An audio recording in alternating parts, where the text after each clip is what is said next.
En ce troisième dimanche de Pâques, nous entendons ce très beau récit des disciples d'Emmaüs, généralement reconnu comme récit de résurrection. On est peut-être trop habitué à l'entendre et on ne se laisse plus surprendre. Que nous raconte-t-il en effet? L'histoire de deux disciples. La question est simple. Qui ressuscite? Qui reprend goût à la vie? Qui renaît à la foi? L'histoire racontée ne nous apprend pas seulement que Jésus est ressuscité, elle nous révèle la transformation qui touche les deux disciples. Au début, on les découvre tristes, quittant Jérusalem, comme si le groupe des disciples se défaisait, comme si le groupe des disciples mourait. À la fin, on les voit joyeux, le cœur brûlant, et ils reviennent à Jérusalem. Le groupe des disciples se reconstitue, il renaît. L'Évangile ne nous raconte pas que la résurrection de Jésus. L'Évangile raconte les effets de la résurrection sur les disciples, sur le groupe, sur la communauté, sur l'Église. Dans la première lecture, déjà, Pierre le formule d'une façon simple.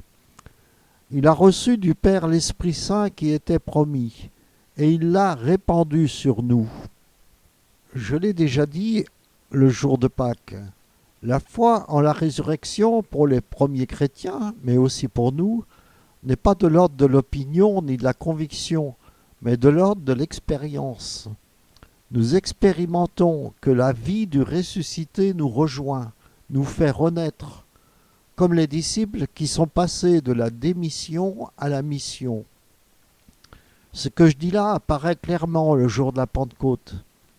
À Pâques, nous fêtons le Christ qui sort vivant du tombeau. À la Pentecôte, nous célébrons le groupe des disciples qui sort vivant de la maison verrouillée. C'est le même mouvement, la même dynamique. À ceci près qu'on réalise que la foi a pour finalité de participer vraiment à ce que Jésus, le Christ, a vécu, y compris quand il ressuscite. Il y a une deuxième surprise dans le récit d'Emmaüs.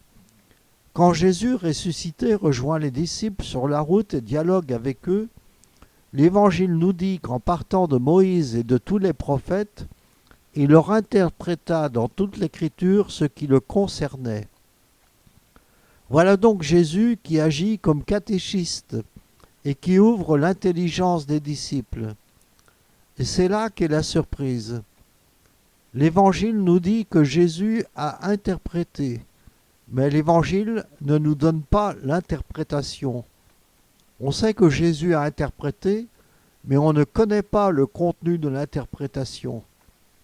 Nous sommes donc obligés d'inventer notre propre interprétation, notre propre catéchèse. La seule indication, sans doute, c'est que comme Jésus ressuscité, elle doit s'appuyer sur l'Écriture. Voyez comme c'est en fait merveilleux.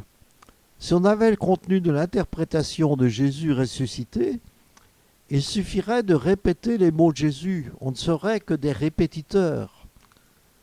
Très vite, nous comprenons que l'annonce de la foi, c'est bien plus que répéter les paroles de Jésus, c'est vivre une démarche semblable à la sienne.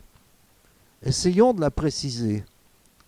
Comme Jésus, nous allons être invités à rejoindre les personnes sur leur route, à marcher avec eux, à les accompagner pas à pas. Comme Jésus, nous allons être invités à entrer en dialogue avec eux, à recevoir leurs questions, leurs interrogations et à cheminer patiemment. Et comme Jésus, avec eux, il nous faudra ouvrir les Écritures et à leur éclairage, donner du sens à ce qui a été vécu. Mais il y a plus parce que le récit nous conduit dans l'auberge d'Emmaüs pour le partage du pain. Il est facile d'y voir une évocation de l'Eucharistie, de la messe dont nous sommes actuellement privés en communauté. Après l'ouverture de l'intelligence, il y a l'ouverture des yeux. Certains ont vu dans le récit la structure même de notre messe. Le temps de la parole, puis le temps de l'Eucharistie. La table de la parole, puis la table du pain partagé. On peut y voir aussi une articulation entre catéchèse et liturgie. Parler de Dieu dans la catéchèse, parler à Dieu dans la liturgie. Parler du Christ ressuscité dans la catéchèse et reconnaître sa présence dans le temps de la célébration. Donc je le redis, la foi n'est pas une opinion, ce n'est pas une conviction, c'est une expérience, un chemin, un partage, une reconnaissance de Dieu présent et vivant. Et le calendrier fait que nous entendons ce récit en cette fin d'avril, le jour où nous faisons mémoire des déportés.